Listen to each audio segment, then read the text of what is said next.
Nei video precedenti ho parlato di come sia bello vivere da qualche parte in mezzo alla natura, esperienza che ho fatto anche personalmente. Però spesso chi fa scelte di questo tipo fa grossi errori che pregiudicano anche la realizzazione del loro sogno. Torniamo adesso alla descrizione di alcune scelte discutibili che ha fatto un tipo che è andato a vivere in un rustico da qualche parte del nord Italia. Se hai perso il video precedente, trovi il link qui sotto e qui sopra.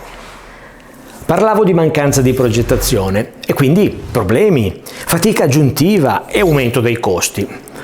Come quando fa vedere la costruzione di un piccolo impianto elettrico con qualche pannello fotovoltaico di seconda mano e un generatore. Anche questa realizzazione mi sembra molto discutibile per diversi motivi. Intanto, la struttura su cui ha montato i pannelli era molto leggera e probabilmente il fissaggio piuttosto approssimativo, visto che in una notte di vento i pannelli sono volati via. Il suo commento è stato che questo fa parte della natura e bisogna adattarsi. A me è sembrata una cazzata per giustificare palesi errori di costruzione e improvvisazione. Anche perché alla natura non frega niente della distruzione dei tuoi pannelli che dovrai magari ricomprare. Poi ha creato un gabbiotto separato dove mettere batterie e inverter.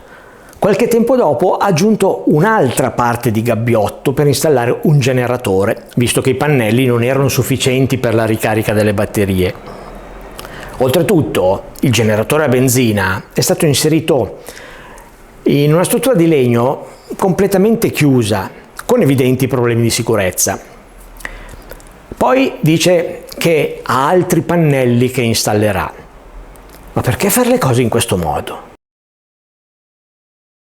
Se già prevedo che dovrò ampliare il numero di pannelli, perché non progettare subito una struttura unica, in grado di sostenerli tutti, integrandola con batterie, inverter e generatore, senza costruire gabbiotti separati che poi sono costretto a rimaneggiare e oltretutto sono anche bruttissimi da vedere. Va bene che magari devi fare le cose gradualmente per problemi economici, ma non è sicuramente il suo caso. Ma fare un progetto globale che poi magari realizzi in parti separate è molto più razionale, efficace e anche migliore dal punto di vista estetico. Ti costa meno, fai meno fatica e con un adeguato studio preliminare di tutte le parti eviti anche che i pannelli volino via, come è successo, e che magari il gabbiotto del generatore prenda fuoco, cosa che ovviamente non gli auguro. Come ho già spiegato, io non voglio criticare così solo per il gusto di farlo. Al contrario, vorrei dare una mano a chi fa scelte di questo genere per aiutarli a evitare problemi. Ho provato sulla mia pelle cosa significano certe scelte e so perfettamente che l'entusiasmo ci può spingere a fare scelte sbagliate, che poi facciamo fatica anche ad ammettere con noi stessi.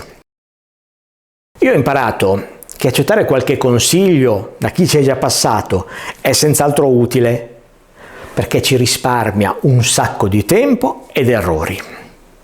Anch'io anni fa ho pensato di poter far tutto da solo e subito. Poi però, alla luce delle difficoltà, degli errori, della fatica e dei costi maggiori, mi sono reso conto che è una cazzata gigantesca. Così come è una cazzata gigantesca documentarsi solo ed esclusivamente attraverso fonti in linea con il nostro modo di pensare e le nostre visioni. No, anche se è difficile ammetterlo, è molto utile approfondire e cercare di imparare da fonti autorevoli, anche molto distanti da noi. Faccio un altro esempio. Ho visto i video di due ragazzi che vanno a vivere nel solito rustico, come quelli che ho già descritto. Anche loro iniziano con una tenda in un fienile. Sistemano il terreno, non so se di loro proprietà, iniziano a coltivare l'orto e cose del genere. Cucinano sul fuoco e sicuramente sono felici di vivere in quel posto, in quel modo. Li ammiro, anche se io non farei mai una scelta del genere. Anche loro fanno un sacco di cose senza un vero progetto, affrontano fatica e difficoltà e alla fine realizzano anche una piccola costruzione, pochi metri quadrati, per viverci. Fanno tutto da soli, con poche attrezzature e con notevole fatica.